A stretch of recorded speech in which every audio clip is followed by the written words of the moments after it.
Hey, what is up guys, and welcome back to the channel. So in today's video I have something a little bit, personally special to me. This is the Silvia Aero touring car, a Group 4 car, and if you don't know, this is the car that pretty much blew up my channel. So when I originally did my buyer's guide, I used the Le Mans 30-minute event. Obviously, I've changed my format up since then, so I wanted to go back and re-review this pretty much legendary car in my eyes. And yeah, it really does hold a special place to me personally. If it wasn't for this car and that video, I don't think I'd be sort of where I am now.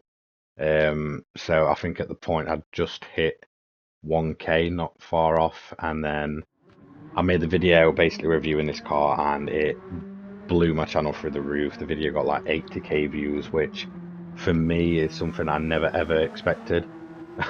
um, I'm quite happy for a video to sit at just over 1k views, as long as people are sort of enjoying my content and getting involved. I'm not on YouTube really for the money. I'm basically here to sort of share my passion of Gran Turismo and car culture in general. So if you'll remember, this was the original buyer's guide car. I basically drove this car a few times and basically fell in love with it, and I wanted to make a video on it, and I did, and it turned out to be one of the best choices I'd ever made in my life, really. Um, yeah, I really do honestly think so much of this car. Yes, it's not the quickest, but it's just a great all-round enjoyable car to use. I think the looks of it are amazing. So let's actually get into the video and discuss a little bit more about this special little car. So the new format to this is basically I will remove all upgrades, leave it in its default tune, and do a lap on the Nordschleife and sort of express my opinion. So it's a blind lap. It will get one chance to set a full lap, and it will get ranked on a leaderboard. Then we'll go into the individual sectors, and then at the end we'll see where it ranks basically on the lap time leaderboard. So obviously the last time I really used this car properly was patch 1.12. Obviously in patch 1.13 we got the updated physics, and a lot of people have asked me, what do you think of the car since then? 100% it is still one of the best cars to drive in this game. It just feels really, really good to drive, and for me that is what obviously sets Gran Turismo out and sets certain cars out in the game, is just the pleasure of driving. I think if you can use the fastest car in the game but hate the way it drives, like, don't get me wrong, I use the Tomahawk from time to time to do a bit of grinding or just have fun. But it isn't the best car to drive. Yeah, it's insanely quick. Yes, you can do all sorts of weird and wonderful tunes to it, but yeah, it's cars like this, these really sort of, I wouldn't say obscure because it's been around a while, this car, but it isn't like the most popular in sport mode or anything like that. In fact, in sport mode, it's really not as competitive as I thought it would be. But yeah, for me, it's cars like this that really set Gran Turismo apart from any other game. We've got that many different weird and wonderful cars in the game, and yeah, it does take something a little bit special to really sort of catch my eye and be an amazing car, and 100% this is one of them. So as you can see, livery wise, I've got the classic Gran Turismo 2 livery, so this is probably a massive throwback to a lot of people. Obviously this was I believe a GT300 car, in the Japanese touring championship back in the day. I think either 98 or 99. I believe it was 99. Might be wrong on that. Not 100%. But yeah, I mean, back in the day, this car was absolutely insane on Gran Turismo 2. Um, yeah, and even today, like, okay, this isn't the exact version, I believe. But yeah, it's an awesome car to use. I cannot really sit and complain and say any bad points about it. So overall, do I think you should still buy this car? 100% yes. It is still a very special car to me. It is still one of my favorites.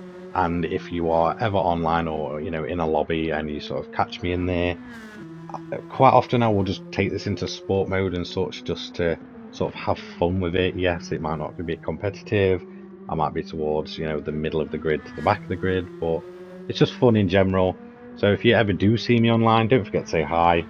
Especially if you're a subscriber and you comment a lot. Honestly, I am massively grateful to you all. So obviously, with there not being much to really discuss about this car while it's doing its lap, because obviously I think my opinion on it is pretty obvious. I do basically want to sort of sit here and just thank everyone, really. So originally I started doing YouTube properly. I say, well, not necessarily properly. I used to make videos without commentary. It's probably only been a month or so since I've actually started doing, commentary on my videos, and I've loved every second, since.